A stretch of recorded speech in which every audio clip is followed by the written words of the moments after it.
আসসালামু আলাইকুম সবাইকে। আহ, আমরা আজকে বরিশালে আসছিলাম, যেটা আমরা লাস্ট 2 দিন আগেও ঘোষণা দিয়েছিলাম যে আমরা 9 তারিখে বরিশালে আসব। আমাদের অনেক প্ল্যান ছিল। আমরা এই কারণেই পুরো টিম নিয়ে বরিশালে এসেছিলাম, যে আপনাদের সবার সাথে দেখা হবে, আমরা কিছু কথা বলবো, প্রত্যেকটা প্লেয়ার কিছু না কিছু কথা বলবে আর আপনাদের সবার সাথে টাইম স্পেন্ড করবে।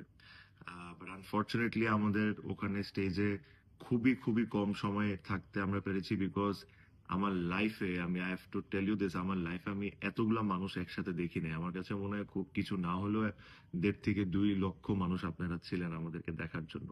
বাট এটা একটা সময় এমন অবস্থা হয়ে গেছিল যে আমাদের সিকিউরিটি টিম এই জিনিসটাকে আর সেফ মনে করছিল না। আপনি যদি লক্ষ্য করে থাকেন, যখন আমরা বাস নিয়ে ঢুকতেছিলাম আমাদের বাসের উপরে পর্যন্ত মানুষ উঠে যাচ্ছিল। তো আমাদের সিকিউরিটি টিম থেকে একদম স্ট্রিক্টলি অ্যাডভাইস করা হয়েছিল যেটা আসলে সেফ না।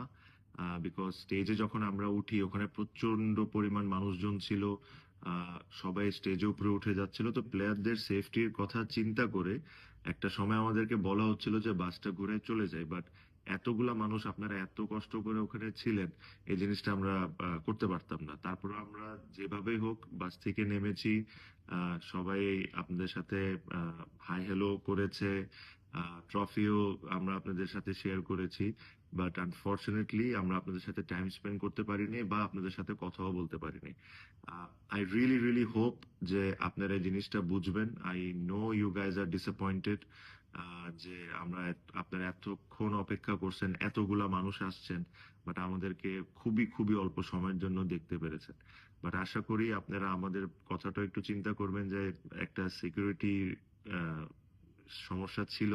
যদি ওখানে কোনো প্লেয়ার পড়ে যেত বা ওখানে কোনো প্লেয়ার ব্যথা পেয়ে যেত, তখন জিনিসটা খুব বাজে হইতো।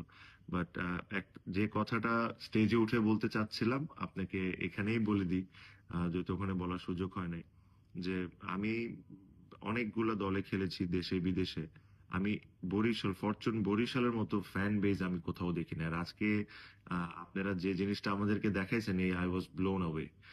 সো আই এই জিনিসটা দেখে আজকে আমি আমাদের যে ওনার মিজান ভাইকে এটাই বলছিলাম যে আমাদের রেসপন্সিবিলিটি এই টিমের প্রতি আরো 3 গুণ বেড়ে গেল, বিকজ আপনাদের মতো ফ্যানরা আমাদের সাথে আছে।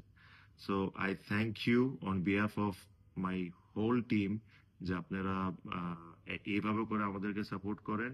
And as well as I also apologise আপনাদের সবার কাছ থেকে। আমি সরি, ক্ষমা চেয়ে নিচ্ছি যে আপনাদের সাথে খুব বেশি টাইম আমরা স্পেন্ড করতে পারিনি। আশা করব আপনারা জিনিসটা বুঝবেন। মেবি আমরা নেক্সট টাইম যখন আসবো তাহলে আমাদের অ্যারেঞ্জমেন্টটা আরো বেটার থাকবে, সিকিউরিটিটা আরো ভালো থাকবে, যেরকম আপনারাও সুন্দরভাবে আমাদেরকে দেখতে পারেন, আমাদের সাথে এনজয় করতে পারেন, আর আমরাও যেরকম আপনাদের সাথে ইন্টারঅ্যাক্ট করে আপনাদের সাথে কথা বলতে পারি। দেখেন, কেউ কিন্তু ন্যাশনাল টিমের কালকে ফিটনেস টেস্ট আছে, সব প্লেয়ার এসেছে জাস্ট বিকজ দে অল, আমরা সবাই ফিল করি যে আপনারা আমাদেরকে কতটুকু ওন করেন। সো এগেইন আমার পক্ষ থেকে, আমার টিমের পক্ষ থেকে আমি অ্যাপোলোজাইজ করি আপনাদের থেকে যে আপনাদের সাথে সময় দিতে পারিনি। বাট এর সাথে সাথে এটাও আশা করব যে আপনারা জিনিসটা বুঝবেন। And thank you again for the support. আমরা আবারও চ্যাম্পিয়ন হয়েছি, আর ইনশাল্লাহ নেক্সট টাইম যখন আমরা বিপিএল এ আসবো আমাদের লক্ষ্য আবারও সেফ থাকবে। সবাই ভালো থাকবেন, আমাদের সবার জন্য দোয়া থাকবে। And thank you for everything.